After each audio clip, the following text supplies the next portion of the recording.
Hello students, आज हमने संयुक्त पूर्ति एवं मिश्रित पूर्ति से क्या आशय है और उसके किस प्रकार से कर दायित्व की गणना करते हैं, इसके संबंध में देखिएगा। मैंने अभी कुछ पीडीएफ डाले हैं, 2 पीडीएफ डाले हैं। आप पहले उनको अच्छी तरह से देखिएगा।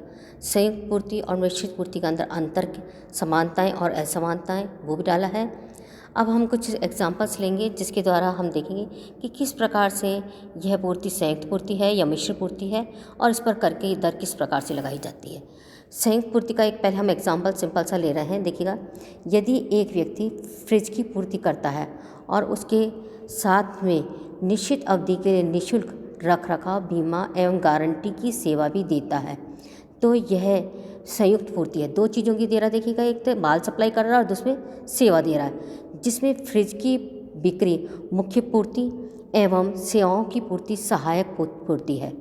अब यदि फ्रिज पर जीएसटी की दर पर 12% है और संलग्न सेवाओं की पूर्ति पर कर की दर 18% है, तो संयुक्त पूर्ति पर कर की दर क्या होगी, ये हमारे से। तो संयुक्त पूर्ति पर कर की दर 12% होगी, क्योंकि संयुक्त पूर्ति पर कर की दर वही होती है जो मुख्य पूर्ति पर कर की दर है, चाहे संयुक्त पूर्ति की कर की दर मुख्य पूर्ति पर कर की दर से अधिक ही क्यों ना हो। तो देखिएगा, जब प्रश्न में हमें इस प्रकार से दे रखा है कि माल सेवा एक मुख्य है और दूसरा संयुक्त की जा रही है, तो ऐसी स्थिति में जो मुख्य सेवा की पूर्ति की जा रही है, जिस पर जो कर की दर लग रही है, उसी से सहायक पूर्ति की भी सेवा पे कर की दर लगाई जाएगी। मिश्रित पूर्ति का ABC कंपनी ने 800 रुपये का एक टिकट बेच रही है, जिसमें क्रीम जीएसटी की दर जिस पर 18% है, सिर में लगाने का तेल जिस पर कट्टर जीएसटी की दर 18% है, शैम्पू कर की दर जिस पर 28% है और कंघा जिस पर कर की दर 12% है। यह एक मिश्रित पूर्ति का उदाहरण है, क्योंकि सभी अलग अलग उत्पाद हैं, बेचे जा सकते हैं। इनमें से मुख्य पूर्ति के निर्धारण की कोई आवश्यकता नहीं है, क्योंकि ऐसा संयुक्त पूर्ति की दशा में होता है कि मुख्य पूर्ति और सहायक पूर्ति को हम निकालते हैं। मिश्रित पूर्ति की दशा में सम्मिलित उत्पादों में से जिस भी उत्पाद पर कर की दर सबसे अधिक होती है, वही दर सब उत्पादों पर कर की दर जानी जाती है। अब इस किट में सभी उत्पादों पर कर की दर के अध्ययन से हमें ज्ञात होता है कि शैम्पू पर कर की दर 28% है, जो सभी उत्पादों पर कर की दर में सबसे अधिक है। अतः 800 रुपये की किट जिसमें 12%, 18% की दर वाले भी जो हैं वो हमारे पास उत्पाद हैं, पर कर की दर 28% होगी एवं 800 रुपये पर 28% से 224 रुपये का कर की दर होगा। इस प्रकार से कर की दर का निर्धारण इस बात पर निर्भर करता है कि पूर्ति को संयुक्त पूर्ति माना जाएगा या मिश्रित पूर्ति। दोनों ही प्रकार की पूर्ति में अनेक समानताएं और असमानताएं हैं। अब इसके संबंध में एक एग्जाम्पल ले रहे हैं। निम्न में से प्रत्येक दिशा में कारण बताइए कि पूर्ति संयुक्त पूर्ति है अथवा मिश्रित पूर्ति है। पहला है, तैयार पोशाक की एक निर्माता कंपनी तैयार पोशाक की डिज़ाइन डिब्बों में पैक करके पूर्ति करती है। परिवहन के द्वारा इसका बीमा भी विक्रेता कंपनी ही कराएगी। अब हमें इसके अंदर बताना है कि ये संयुक्त पूर्ति है या मिश्रित पूर्ति है। देखिएगा, इसके अंदर तैयार पोशाक की पूर्ति, उनकी पैकिंग, परिवहन, बीमा एक दूसरे से स्वाभाविक रूप से ये जुड़े हुए हैं। इन माल व सेवाओं की पूर्ति अलग अलग नहीं की जा सकती, अतः यह संयुक्त पूर्ति है और इनमें माल प्रधान मूर्ति है तथा पैकिंग, परिवहन और बीमा जो है वो सहायक पूर्ति होगा। नेक्स्ट, सेकंड,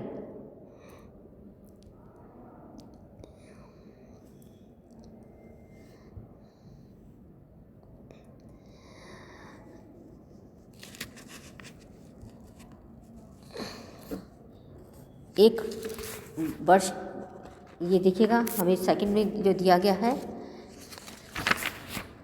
उपहार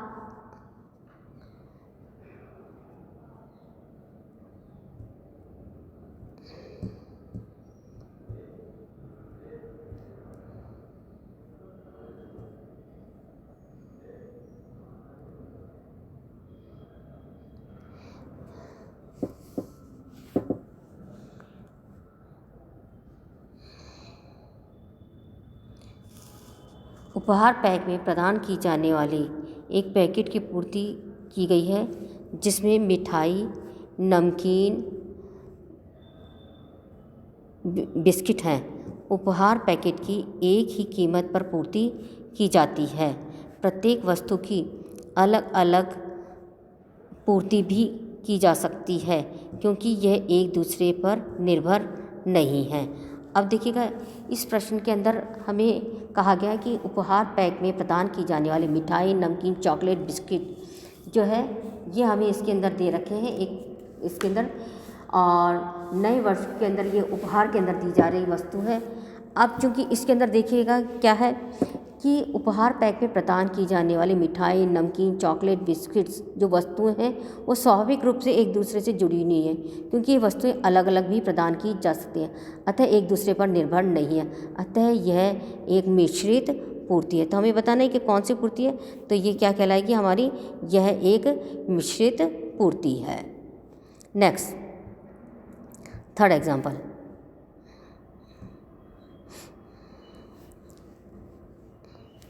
एक होटल 3 दिन एवं 2 रात रुकने का पैकेज देता है जिसमें कमरे के साथ भोजन एवं नाश्ते की सुविधा भी बिना किसी अतिरिक्त मूल्य के प्रदान की जाती है। एक होटल में क्या किया जा रहा है देखिएगा, 3 दिन और 2 रात रुकने का पैकेज है जिसमें भोजन और नाश्ते की सुविधा भी इंक्लूड है। अब देखिएगा इसके अंतर्गत क्या है कि होटल में ठहरने की सुविधा के साथ नाश्ते व भोजन की पूर्ति स्वाभाविक रूप से जुड़ी हुई है तथा एक दूसरे को मिलाकर पूर्ति की जा सकती है। इसमें होटल में आवास प्रधान पूर्ति है, मुख्य पूर्ति है, अतः यह एक संयुक्त पूर्ति है। नेक्स्ट, एक दुकानदार डिटर्जेंट पाउडर के साथ प्लास्टिक की बाल्टी को भी संयुक्त मूल्य पर पूर्ति करता है। देखिएगा, डिटर्जेंट पाउडर दे रहा है और उसके साथ में क्या दे रहा है, प्लास्टिक की बाल्टी भी इसके साथ में दिया जा रहा है। अब देखना है कि ये संयुक्त है मिश्रित। देखिएगा, चूँकि यहाँ पर प्लास्टिक की बाल्टी एवं डिटर्जेंट पाउडर अलग अलग भी बेचे जा सकते हैं तथा ये एक दूसरे पर निर्भर नहीं है, अतः ये एक मिश्रित आपूर्ति है। नेक्स्ट, एक उपभोक्ता ने एक वॉशिंग मशीन खरीदी तथा उसके साथ गारंटी एवं रखरखाव का जो है वो अनुबंध भी प्राप्त किया। देखिएगा, वॉशिंग मशीन है, वॉशिंग मशीन के साथ साथ क्या है इसके अंदर, अनुबंध है गारंटी का। अब चूंकि ये एक दूसरे से जुड़ी हुई चीज़ है, इसके अंदर वॉशिंग मशीन वारंटी एवं वॉशिंग मशीन के साथ रखरखाव की सेवा स्वाभाविक रूप से एक दूसरे से जुड़े हुए हैं, अलग अलग प्रदान नहीं किए जा सकते हैं, अतः ये संयुक्त आपूर्ति है जिसमें वॉशिंग मशीन मुख्य आपूर्ति है तथा वारंटी एवं रखरखाव सहायक आपूर्ति हैं। नेक्स्ट,